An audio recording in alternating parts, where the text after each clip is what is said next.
Where do I go? What will I be? It's who I am. What will they see? Maybe I pray. Yeah. At the end of my days, yeah. What will they say?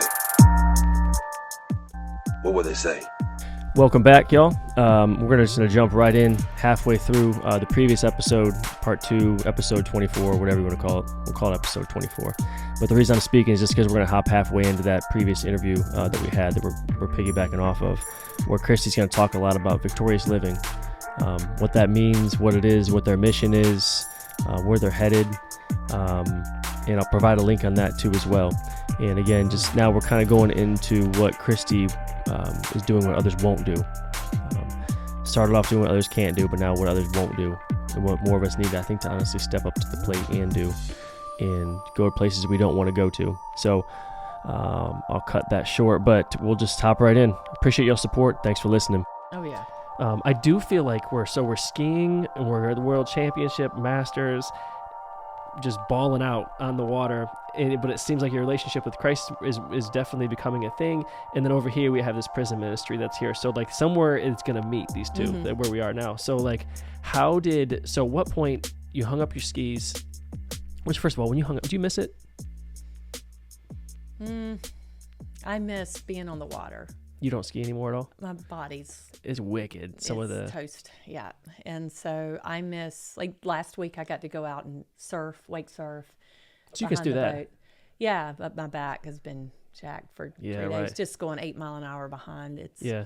So just 35 years of playing tug of war with the boat and all those crashes and things, it's taken a toll. But yeah, I love it. I miss, like, I live on the Tar River, or when I'm walking out at Lake Kristi and I'm like, I wish I could just go out there. It's so beautiful. Yeah, and just carve that morning glassy water and the smoke, not the smoke, but the steam, fog. Water, yeah. It's the smell of gas coming out the back. That's weird. Oh, dang, just everything. Oh, I just miss it. Being out there with my husband and being coached and learning things.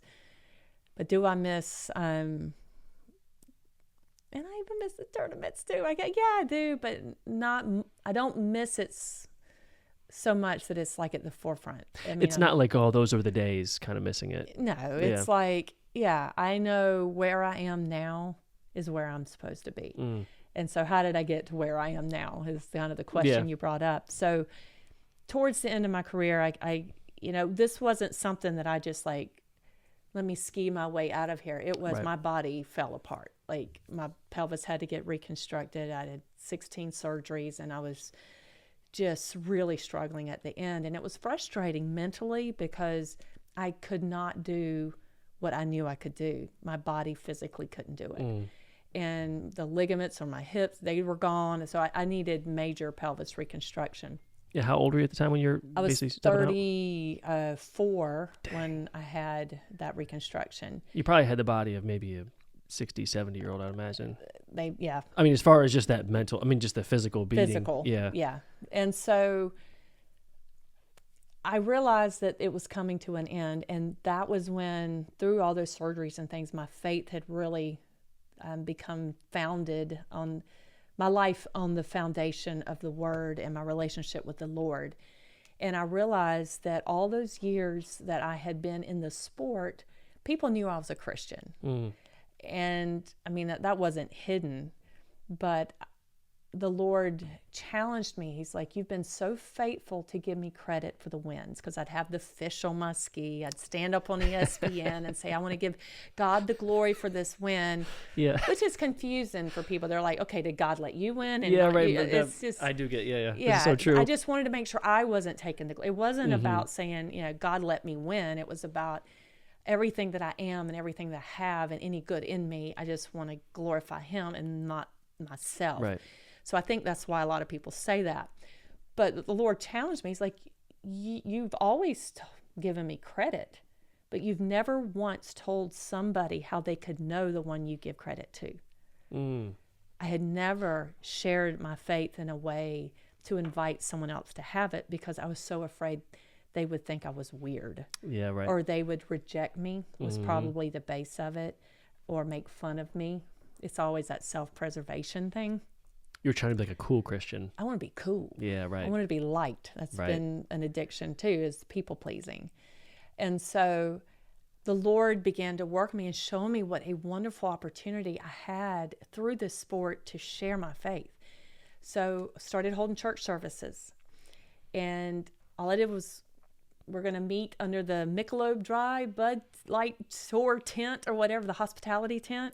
Oh, wow. 8 o'clock Sunday morning before the first kickoff of the event. Put them on the portalets, inside of the portalets, because everybody goes to the portalet, outside and inside. Wow. And people would come before the tournament. Uh-huh. And I realized, here we are under a beer tent. Nobody's drinking beer, of course. Right. Under the beer tent, in our bathing suits. I always thought you had to wear a dress to worship the Lord. We're Baptist, Methodist. We are Lutheran, Catholic, Pentecostal, on and on. And I realized my denomination's not the only one going to heaven. Yeah. Like, this was an eye-opener. God used that tent and our attire. I mean, we weren't standing there in half naked, but Right. we're in T-shirts, we're Right. the board shorts. And it was about coming together for the sole purpose of worshiping God in a place that we didn't have to go. We'd come out of the hotel room. We didn't have to get to the site early. We were there because we wanted to be there. And we wanted to come together. And we realized where two or more are gathered, he showed up under that tent. And it changed my life. And so I started being in charge of, with a couple other of the pro skiers. I was like, hey, we're going to be so-and-so next week. Who's going to do music? Who's going to do this? Oh, wow. And it became, people knew every Sunday we were going to have this. If you wanted to come, join us. So fans would come, athletes would come, officials would come, sponsors would come. And there are some events, like at the Masters, we would have 300 or 400 people. Dang. Show up, and it would be the highlight of the weekend was coming, and the athletes would share. They weren't trained ministers, but we would share our testimonies or share what we're learning. And so it was beautiful. Yeah, right. And so the Lord used that, and it started being about relationships. And I found out as I stepped out, other believers started stepping out, because we realized we weren't the only ones. Everybody thought I'm the only one. But now we'd sit on the shore and we'd talk about what we were learning. And other skiers would come over, like, explain, why are y'all going to church in the morning? And then if they were hurt, just go pray with them or ask, not trying to force something. Right. And so it became very relational. So I started a water sports outreach towards the end of my career. Well, in 2003 was the first event. It's called In His Weights. I saw that. And it was all about using the platform of water sports to share my love for skiing, but also my love for people and for the Lord. And we started having events all over the country. The first year we had like 4, next year 9, then it was 30 some, now it's 50 some, now it's like 60 or 70 events across the country, internationally, using water sports to introduce people to the life-changing power of Jesus Christ. So this is growing, and this is touching the lives of at-risk youth all over the country. And it was amazing. But what was happening is, because I had such a platform in the sport, and because I had such a name in the sport, I knew what God was showing me he wanted to do. This ministry was of him. But I was trying to make the ministry work.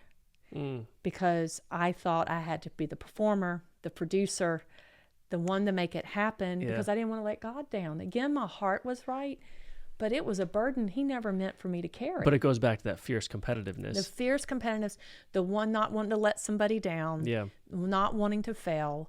And I didn't want to fail God. And I knew too much is given, much is required, that verse. And I was like, man, I've been given a lot. I've been given a lake.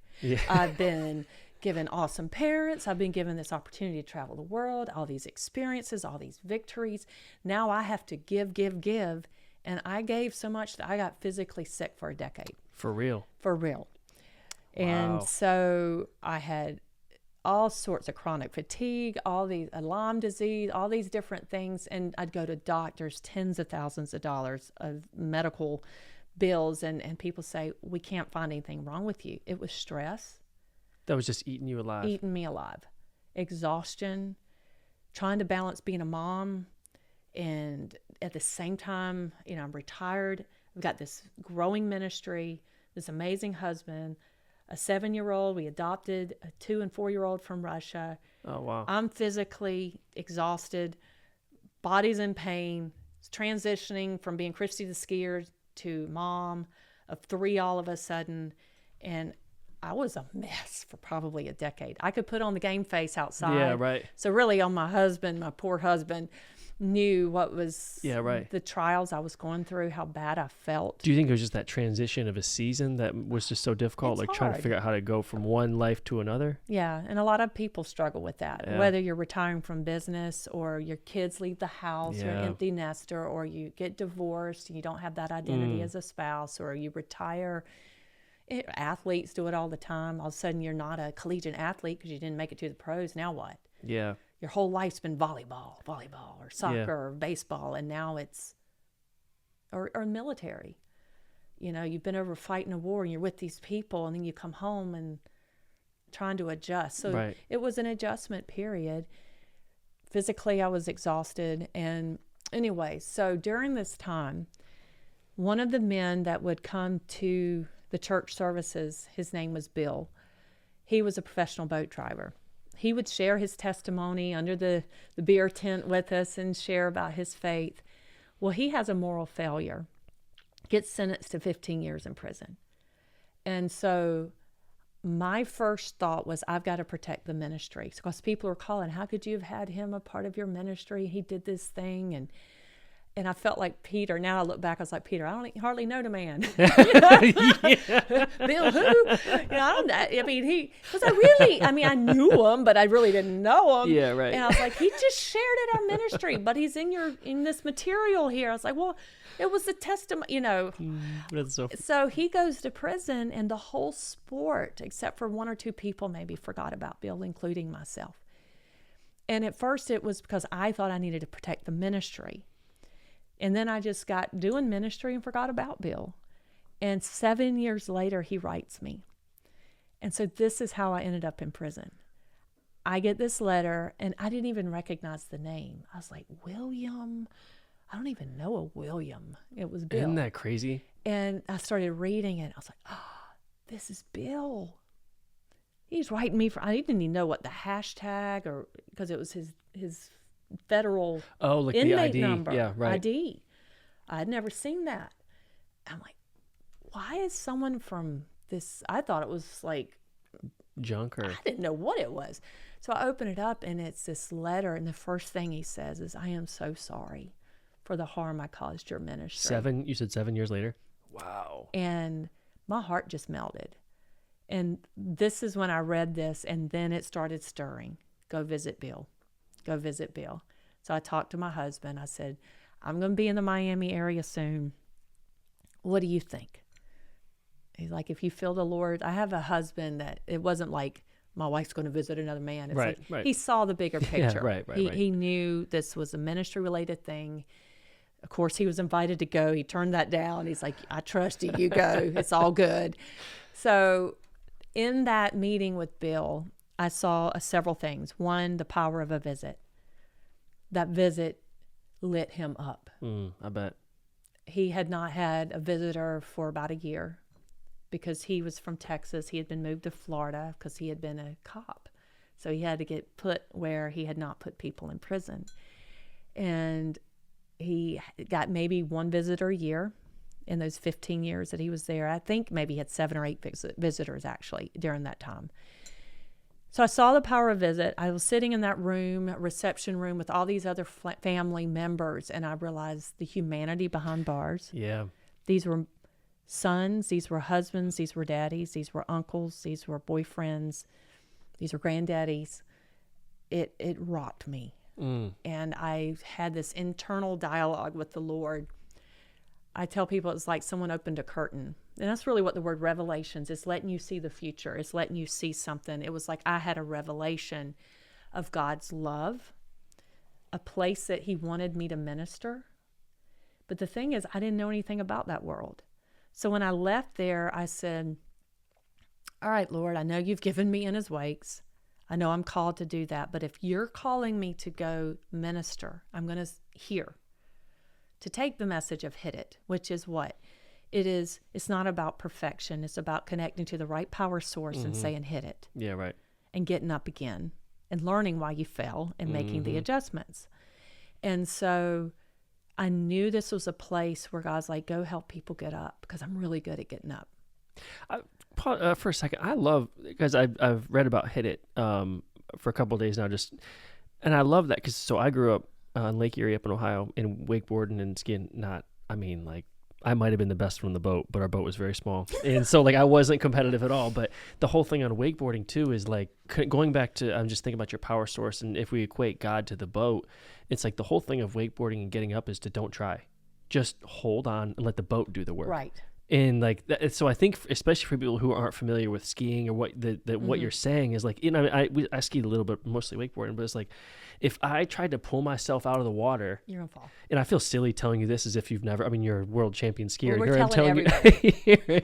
Let me tell you how to get up on a wakeboard. No, but it's every time I tried to lift myself up onto the board on my own doing, it always would just, it wouldn't work out. And I've told that to my kids, as we've a little bit taught them, is just lean back and all you got to do is just hold on. But as soon as you try to do it yourself, you're going to fail. And I think that is I just see the relation so much, what you're talking about with Hit It, just go. And what's really cool is all the power of the boat becomes your power when you don't fight against it. Mm-hmm. And so why could I go around buoys that were physically impossible to reach because of the boat's power? Yeah. And all I did was get in position and hold it. Yeah. And it's the same thing with God. The same power that raised Jesus Christ from the dead, it lives in us. Yeah. But it lives in us through a relationship with Jesus, which is like the rope that connects to the power of the boat, God. And so, I knew this was a place that people have been saying hit it to a lot of things. They'd been saying hit it to drugs. They've been saying hit it to success, and it got misdirected. They're all trying to find a place to belong, to have worth, and to have purpose. And the Lord's help them shift their focus here to see there is a place they belong. Right. There is a place they have worth and purpose, and a place of where they can still live even though they're confined. Right. So when I left there, I said, I'll go, but you open the doors, because by then I'm 10 years into In His Wakes. I'm 10 years into sickness, of getting ahead of God so many times. And if you get ahead of a boat, what happens? Yeah, you're done. You sink. Yeah. So I was that's why I named it In His Wakes. I should have learned right at the get-go that it's you stay in the safety of His wakes and let Him lead. And I didn't do that. And so recently I was because I just have some conversations with God, and it's not this audible voice. This conversation. And I was just praying. I was why'd you take me out of water sports? Because it was my life. Yeah. And I had such an influence, and I loved teaching people to ski and sharing the word and all that kind of stuff through that avenue. And he said, I heard, to save you from yourself. Because in the sport of water skiing, you had a name. You didn't need my name. You knew the lay of the land. You had the connections, and you felt the responsibility of making it all happen, and you about killed yourself doing it.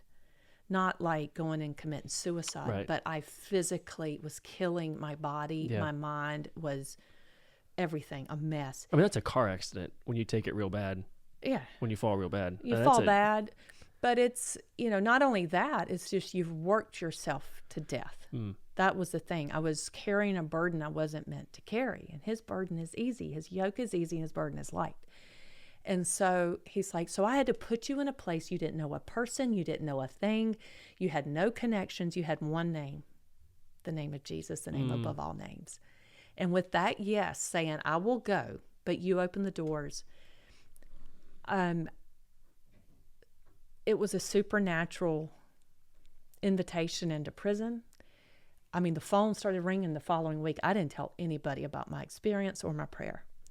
The next week after my yes, God, I will go help people get up in prison. You make it happen. The phone starts ringing. Will you be a platform speaker? Will you come in and speak at our graduation ceremony in this prison? Hey, Kristi, this is the Florida DOC. We just got this magazine, Victorious Living, that you published, because I'd been publishing it for 2 years, didn't know why. It was just the idea wouldn't go away. So it was a generic, no, I shouldn't say generic magazine, but it wasn't targeted for prison. No, for it was just, it's real stories, real people, real stories, real hope. I just knew I was supposed to tell people stories. I didn't know why I was doing it. Even my kids would say, Mom, why are you spending all this time doing it? God was preparing it for prisoners. I didn't know it. That's why he says, be faithful where you are now. Or for I know the plans I have for you too, is the other thing I was thinking about when you said that. I didn't know the plans like all I these have different for you. pieces are going on. I didn't know. I just knew, all I knew in that moment is I was supposed to be writing stories. And I was faithful doing it. And he took the magazine and somehow put it in the hands. I still don't know to this day how it got in their hands. And they said, we would like this in every prison in the state of Florida. Can you make that happen? I'm like, how much is this going to get paid for? But I said, sure, we'll send them. We'll print more and we'll send more. Get me the addresses. Now this is in thousands of facilities across America. We're on prison tablets. We have correspondence, mentorship program, reentry programs, trauma-informed care through prison tablets. Close to 2 million views this year alone of me and one of our other team members sharing the Word of God and trauma-informed care with a biblical perspective on a camera. And it goes on prison tablets. By the end of the year, we'll be on 1 million prison tablets. Where, I was in Wyoming last week speaking at a drug treatment program, and this lady raised her hand. She goes, I used to watch you in prison on the tablets, and you taught me the Word of God. What'd that feel like? It's awesome. Yeah. But see, I didn't know. All I did was say yes. Yeah. And I didn't know I'd be going into the maximum security prisons, walking in at that time. Everybody around me's got stab-proof vest on, and here I go, walking in. I am not qualified for it. People would say, you talk to guys? First of all, it's a denomination thing where I was from. Women should never speak really publicly to a man. So that was really hard because I knew what God had called me to do. Yeah, right. And I could see the fruitfulness. But I'm not pastoring them. I'm not trying to lead them. I'm sharing my story. Nothing more. Which is what Jesus told Mary to do. Yeah. Hey, go and tell the disciples. What did he tell the lady at the well? Hey, I know what you've done. Hey, she accepts Jesus and goes back and tells. That's all I'm doing is telling. Yeah, right. What God has done for me. And inviting you to connect to a power source who won't leave you or forsake you even for a moment.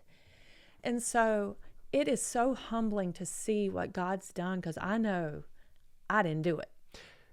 One thing, I visited the local, which I know is just the jail here, maybe about a year ago, and talked to some guys, which was the same thing. Like we drive by prisons, and you usually don't see anybody outside. And I think we're always fascinated by like the barbed wire, and you see the basketball court, and you're like, man. And I think even you see shows like 60 Days In, and I think we have this weird fascination with prisons. Yeah. But I remember when I stepped back in there and then went into their cell with, I think there's like 6 or 7 guys, part of the Sharps program. And that's where I go every Thursday. Yeah, that's why. That's why I figured I heard you say Thursday. It's like, all of a sudden it became very real and like almost an out of body experience. Cause then you realized you heard a lot of them did have parents, and it really like, it gave me life, but then it really broke my heart because they might only have somebody visit on a Thursday. That's it. And like, now since COVID, it's all digital. Which is, can I just say, is so dumb. I mean, but the problem is the workforce is so low. Right. So, right. This is one thing, I mean, our ministry has been completely to the incarcerated, but the Lord's showing me those that are working in the system too. Yeah. Those men and women that are showing up there day in and day out. Yeah. They're exhausted. That's a lot. I learned a stat the other day. It's like 11 officers a year are killed by a prisoner. So we always think, and that's what we hear. But 3 officers a week take their life because of the hopelessness, because of the darkness, because they've had to dehumanize people, that they've had to be in, to safeguard themselves, cut off emotions, and getting paid a lot of times minimum wage, working 4 double shifts a week. And so the Lord has just started opening my eyes to, it's not just to this one group, it's to the field of corrections, to bring some light into the darkness and some hope and unification, I guess, to remind people through these stories that JC is a person. Right. He did some horrible things. but people did horrible things to him too.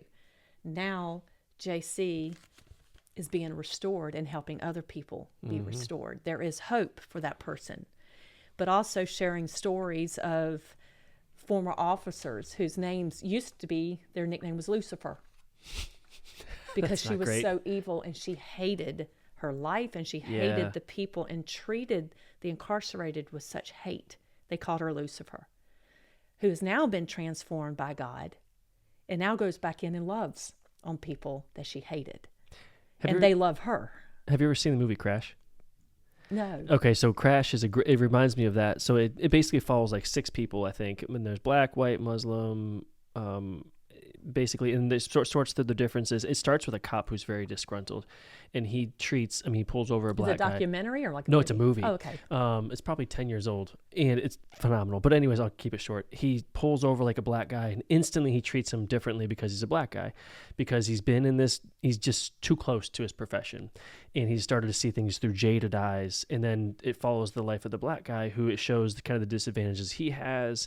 And then it follows like a Hispanic person. And anyways, it shows how people become so jaded and so filled with darkness sometimes, depending what their environment is. And he had just been a cop too long. And he started off a really good cop and then he turned into a bad cop. But then anyways, it shows like how, I'm doing an awful job, but it shows how we're all connected, but how we all kind of protect ourselves by these stereotypes. And so I could totally see how someone who's a prison guard, I remember I was there for one day, for 2 hours, and I've walked others since, like, changed, and I want to go back, but then the other part of me is like, it was just heavy. It was heavy, but there's no one else going. I mean, other than, I know you guys are going and there's other groups going. You're coming in on a Thursday with me.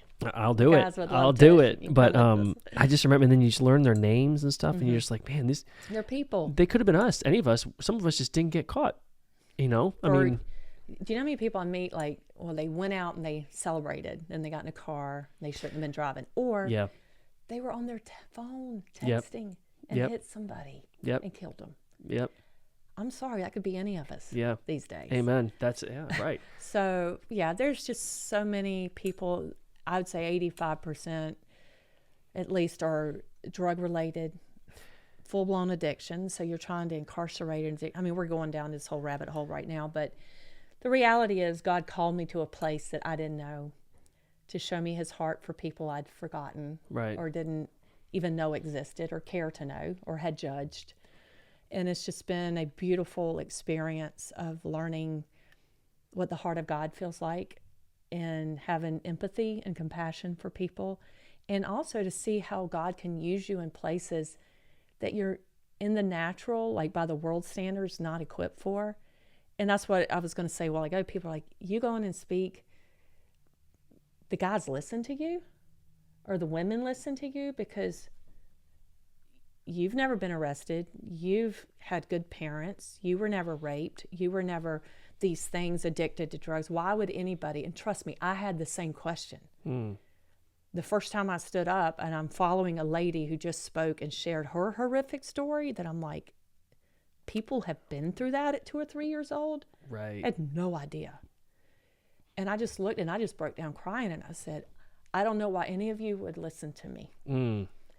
I have not experienced your life. And and this is what I always say, I don't for a minute expect you to think or even think that I know what you have been through. Right. Because I don't. But here's what I know. I know that I wouldn't have made it with the family that I had if it not were for the Lord. And I know that he has highlighted you to me, that he loves you. And there's an anointing. People often don't know what that word means. It means that God gives you a supernatural gifting to do what he's called you to do. You're anointed to do what you're doing right now. I'm anointed to go into, it means God's power works through you. I'll walk up, open my mouth, and stuff will start coming out that is not from Kristi. It is not prepared. What is prepared in my heart is the word of God. And I'm like, Lord, you bring it out. This is what I planned to say, but you change it. And he does every time. And it keeps me in total reliance on him. There's times I'm scared to death. And there's times the enemy will tell me, and I know it's the enemy that'll say, nobody wants to hear from you. Why are you even going to get up there? You should just let so-and-so speak today. And fear will start coming up, and doubt, and people like concern what people are going to think. And that's so true. The Lord showed me later, he's like, no, I have called you to this. And if you let fear back you down, and if you shirk your responsibility and just put it on somebody else, it's not going to be good. And not that he's going to punish me, but I'm going to lose that power. I'm going to lose that place. So what happens is I push through the fear and I say, hit it, God.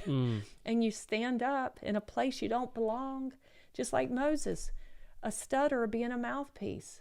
I'm a water skier being a mouthpiece in prison. That's what's so, and the thing that I think about too is I remember thinking, someone would tell me, so they get out of this jail, or if they go to prison, they get out of prison, they basically come to an intersection, there's a convenience store. They have a choice. Can they buy, if they want to buy a 40, make a call to one of their dealers before, or who else do they go to? Well, we would call our parents and have them pick us up, and we'd get re-entered back in. I did see you had the re-entry thing, but it's like, they were at a literal and figurative crossroads when they get out of jail. And like a lot of times they go to the convenience store or wherever it is, because that's the only, number one, I think that's the only life they know. And they don't have what we had, a stable background, or we don't, it's so foreign. And even if they have great intentions and want to move forward, I mean, I'm seeing it played out right now. And even though we try to assist with some reentry through connections, I don't have a house I can just open up and put somebody in. And the reality is, if you have a sexual offender charge, which can be for a variety of things. I mean, our mind immediately goes to the most horrific, disgusting thing you can think. It can be something that's fairly minor. Not minor, maybe an 18-year-old, 19-year-old with an 18-year-old or 17-year-old. Something like that situation. It's now a sexual offender, even though it's consensual. That's insane. You go relieve yourself outside on the corner. You've exposed and something. you have this tattoo on your forehead, essentially. So now you're an SO. And so in Florida, what do you get if you're an SO? You get a tent, because there's no apartments that you can go live in. People will not let you come near their neighborhoods. You cannot qualify, or you've got all these fees you have to pay. So you can't even get your license because you got to pay court fees. This is for anybody. Right. And with what money? With what money? You've earned 15 cents an hour, 10 cents an hour, whatever in prison. And so, and you've sent that home, or you've used it for commissary for inflated price things like shampoo or whatever, or soap. And so I've learned a lot, because I thought, these are bad people. This is what I thought, that have done bad things, that are doing their time, and they can make better choices. It's not set up like that. You almost made me think too, as you're saying, it's almost like being an inmate now is modern day leprosy. It is. Especially when you get out. Yeah, you get out and you can't get a job. You can't. And then let's say you have an addiction. You've been incarcerated. You haven't been treated for this disease and these behaviors and this trying to fix this pain that's in your heart. And it's the only way you know to get through life is to go numb it.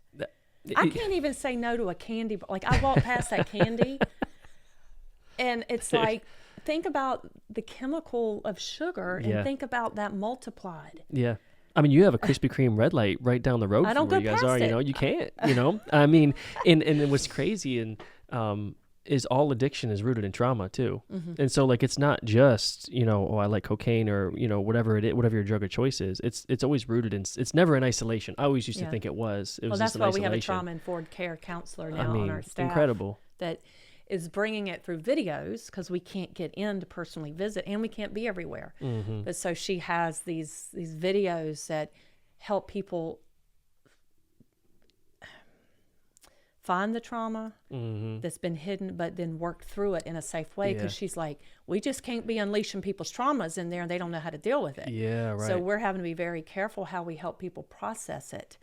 It's not counseling, but processing this stuff through a biblical lens, helping people understand their fears and walking through forgiveness. And it's very exciting, the opportunities that we have before us to do that, through tablets, through live feeds, through all sorts of stuff, curriculums that can be done on tablets, through our correspondence.